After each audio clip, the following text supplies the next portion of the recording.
The Founding Mothers of the United States of America. Part 3.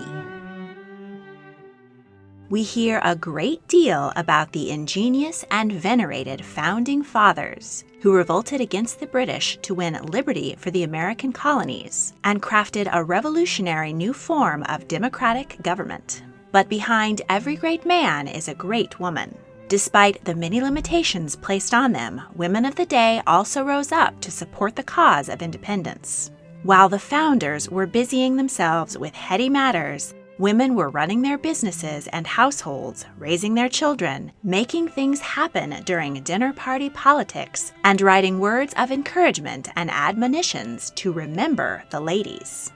In this 4-part series, we will learn about the lives of the women adjacent to the Founding Fathers of the United States of America, and about 5 other women whose wise and valiant words and actions qualify them to be called the Founding Mothers. Elizabeth Schuyler Hamilton. Elizabeth, known as Eliza, was born in Albany, New York, to General Philip Schuyler and Catherine Van Rensselaer. She was one of 14 siblings, though only 7 survived into adulthood.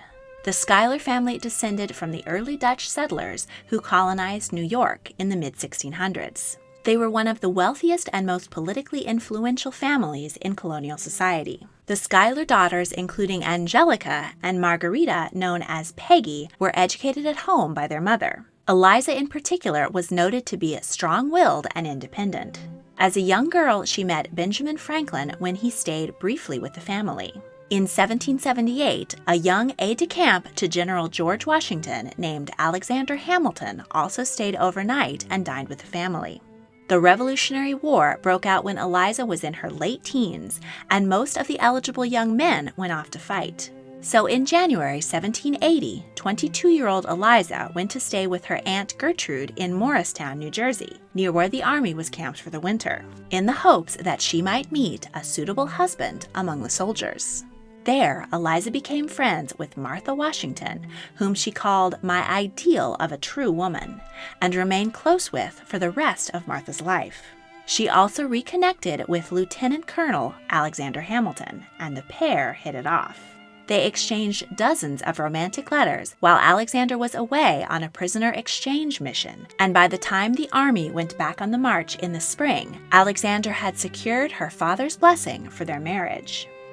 Alexander was a penniless orphan who had immigrated from the Caribbean, but he was extraordinarily intelligent, and as a protege of General Washington, he showed great promise. Eliza and Alexander were wed in December of that year at the Schuyler mansion.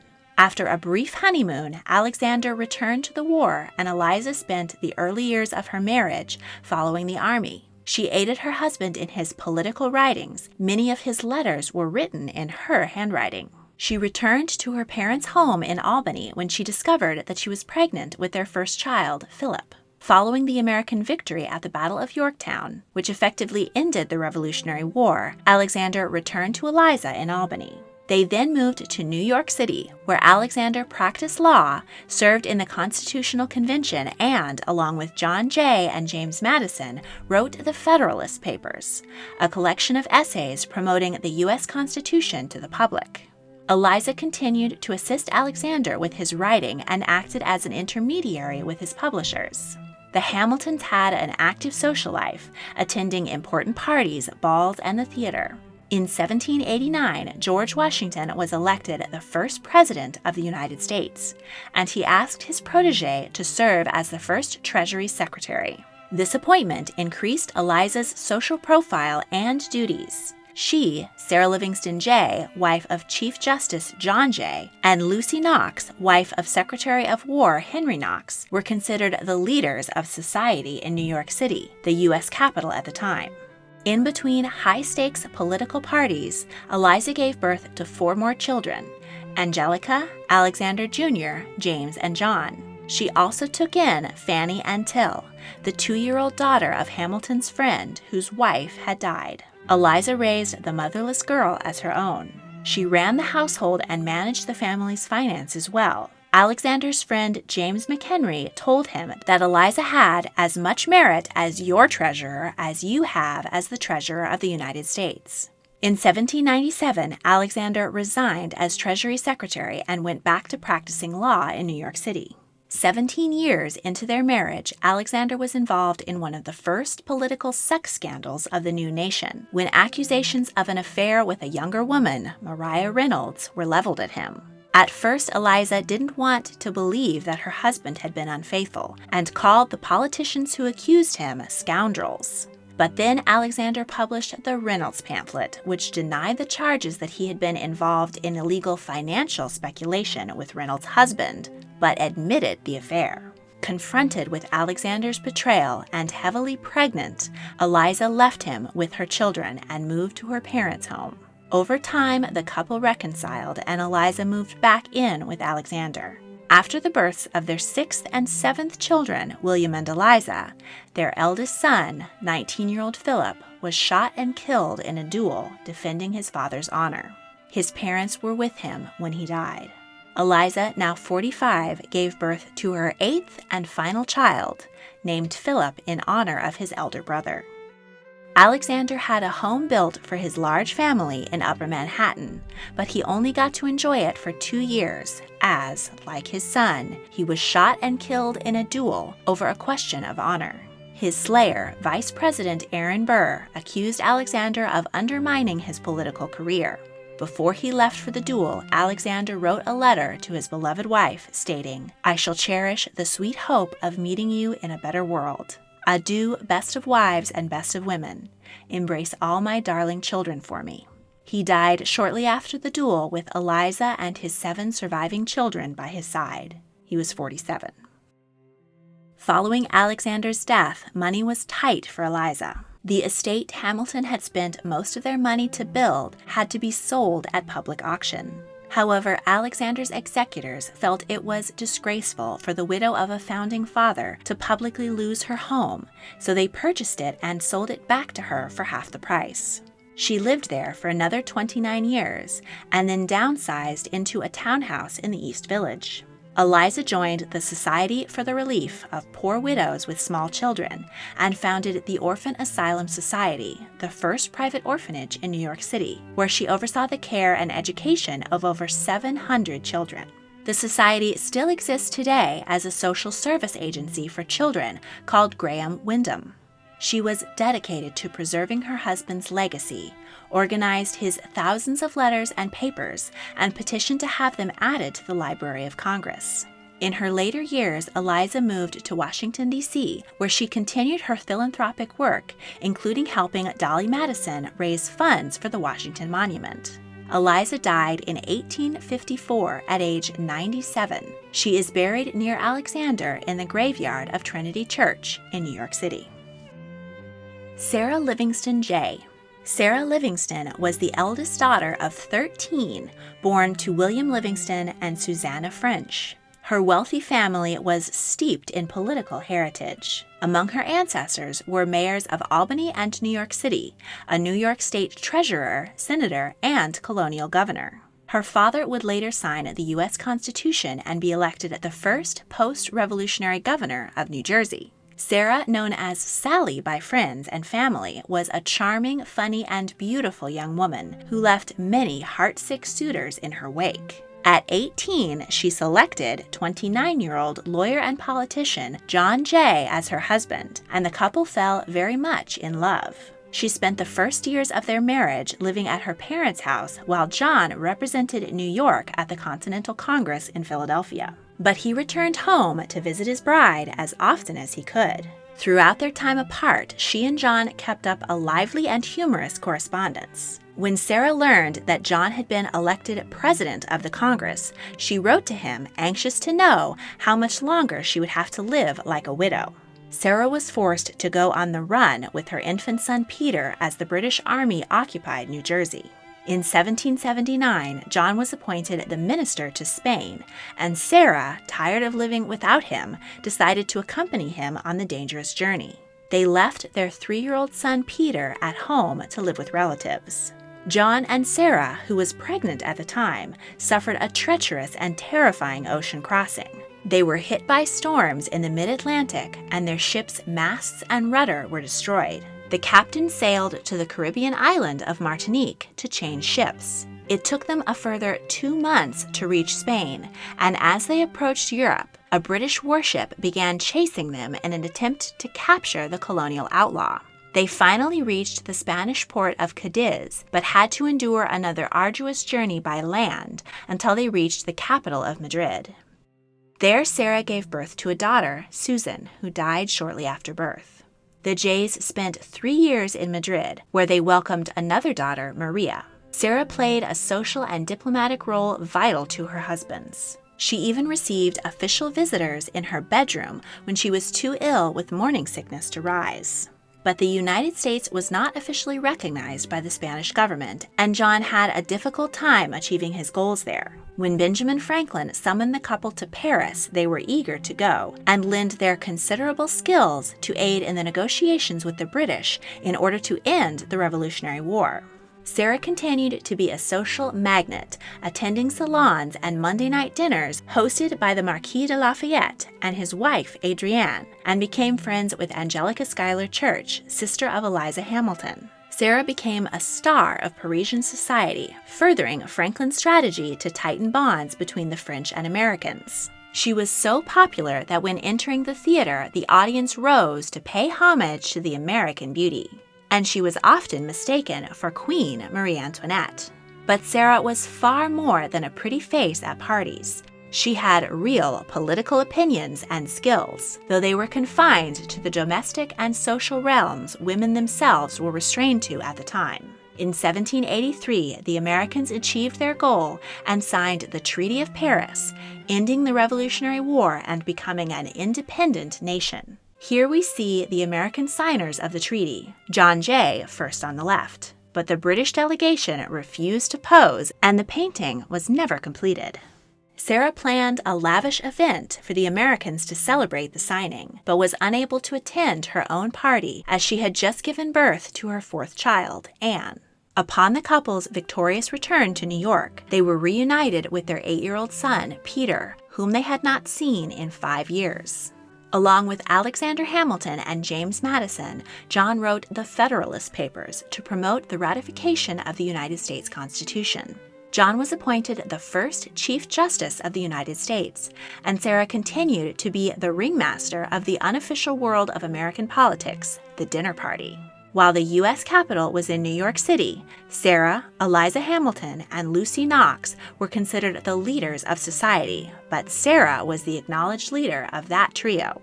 Sarah regularly hosted the President and Mrs. Washington, and an invitation to one of her glamorous affairs was considered the height of social and political accomplishment.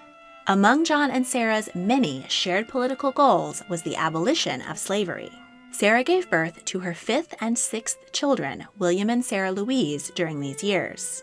John was elected the 2nd governor of New York State and served for 6 years with Sarah by his side as First Lady of New York. But Sarah, now in her mid-40s, was experiencing health problems, including rheumatism and frequent fevers and flus. In 1801, John declined to run for re-election and retired from politics in order to spend more time with Sarah and his family. They moved to a farm in Bedford, New York. Sarah was thrilled to retire from the public eye and said of their new domicile, "I can truly say that I have never enjoyed so much comfort as I do here." But only a few months into their newfound bliss, Sarah died suddenly at the age of 46. John never recovered from the blow of losing his beloved wife. He remained at the farm in Bedford, enjoying the company of their children and grandchildren for the next 28 years, until he died at the age of 82 and was buried next to his darling Sarah. Dolley Madison. Dolley Payne was born to John Payne and Mary Coles in Guilford County, North Carolina. Her parents were fervent followers of the Quaker faith and raised their 8 children in a strict household. When Dolley was a baby, her family moved near her maternal family's plantation in Virginia. Following the Revolutionary War, John Payne was one of a number of Virginia plantation owners who, inspired by Quaker values and revolutionary ideals, emancipated their slaves. Some 30,000 people were freed in the state that year. The same year, when Dolley was 15, her family moved to Philadelphia, where her father started a business selling starch. At 22, Dolley married John Todd, a Quaker lawyer, and the couple had 2 sons. Dolley's father's business failed, and he died a year later, leaving her mother penniless. She opened a boarding house to support herself and later married George Steptoe Washington, a nephew of President George Washington, and moved with him back to Virginia. Dolley's sister, Anna, stayed behind and moved in with Dolley to help her care for her children. In 1793, a yellow fever epidemic swept through Philadelphia, killing over 5,000. 1 in every 10 people in the city. Dolley lost her baby son, her husband, and her in-laws. The money her husband had left her in his will was withheld by his brother, and Dolley had to sue him for what she was owed. She was left with her surviving son, heartbroken and nearly bankrupt. As a woman at that time, she had few respectable means of earning a living and was under pressure to remarry. But Dolley was a beautiful and charming young woman with jet black hair and striking blue eyes. She met many prospective second husbands among the politicians drawn to Philadelphia while it served as the temporary U.S. capital. She was staying at a boarding house where one Aaron Burr also resided. The senator from New York struck up a friendship with the pretty young widow and introduced him to his longtime friend and fellow Princeton alum, Representative James Madison of Virginia. Madison was famous for having penned the United States Constitution. After a 3-month courtship, Dolley agreed to marry James. She was expelled from the Quaker Society of Friends for marrying outside of the faith, and so began attending Episcopal services with her new husband. Though he was 17 years her senior, and she was in dire need of a new husband, the pair had a genuine fondness for each other. The couple were dramatic opposites. Dolley was attractive, lively, and sociable, while James was timid, pedantic, and studious. He suffered ill health throughout his life, including episodes of what was likely epilepsy, and was a very thin man of small stature. He and Dolley never had any children together, but James was a father to Dolley's son, John. In 1797, after 8 years in the House of Representatives, James retired from politics. He, Dolley, and her son moved to Montpelier, his family plantation in Virginia, where they lived contentedly for 3 years. In 1800, Thomas Jefferson was elected the 3rd President of the United States, and he asked his friend James to come to the new capital, Washington, D.C., to serve as Secretary of State. Dolley was also instrumental to President Jefferson. As both he and his Vice President Aaron Burr were widowers, Dolley served as the social hostess of the White House during official ceremonies and diplomatic events. Jefferson caused a political crisis when, charmed by Dolley, he escorted her into the dining room and left the wife of the British ambassador, his intended dinner partner, behind, gaping at the president's faux pas. Dolley selected many of the furnishings and decor for the White House. In 1808, Jefferson stepped down and James Madison was elected the 4th President of the United States, much to the credit of his wife's popularity and charisma. Dolley opened the White House for public events in a stylish yet accessible way that appealed greatly to the American people. She threw the first inaugural ball and began the tradition of First Ladies wearing white gowns to the event. As a woman, she was not able to serve in public office, but Dolley was a highly intelligent and cunning woman, and she used the tools available to her, charm, persuasion, and coveted invitations to her dinner parties, to get male politicians on board with the political policies she supported. She was the only First Lady ever granted a seat on the floor of Congress. One of James's political opponents said it was unfair that he had to run against both Madisons.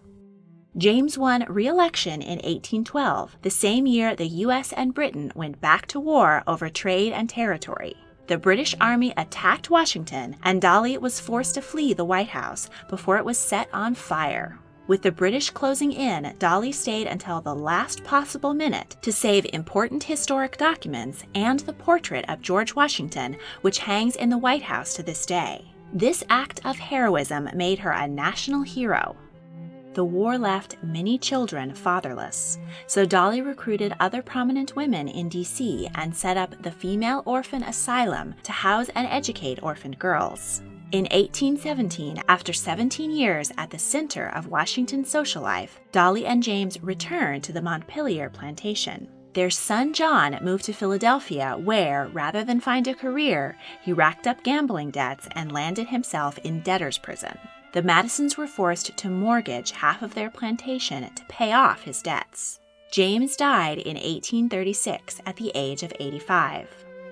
Bored and lonely in the country, Dolley went back to Washington, D.C. at the age of 69. She moved in with her sister Anna in her house on Lafayette Square right across the street from the White House. She left Montpelier in the care of her son, who neglected it to ruin. Dolley was near destitute and sold the rest of the plantation, her enslaved servants, and her husband's political papers to pay off debts and have money to live on. Though she no longer had the funds to throw glittering dinner parties, she still had many friends in Washington and remained incredibly popular. Dignitaries visiting the president would often call on the widow Madison across the street, and it was said that it wasn't really a party in Washington unless she was present. Dolley was a mentor to younger first ladies and helped them to further define the role as the warm social arm of the executive office. Dolley died in 1849 at the age of 81, and a huge funeral was held for her. She was eulogized by sitting President Zachary Taylor, who called her the First Lady of the nation, the first time the term First Lady was used.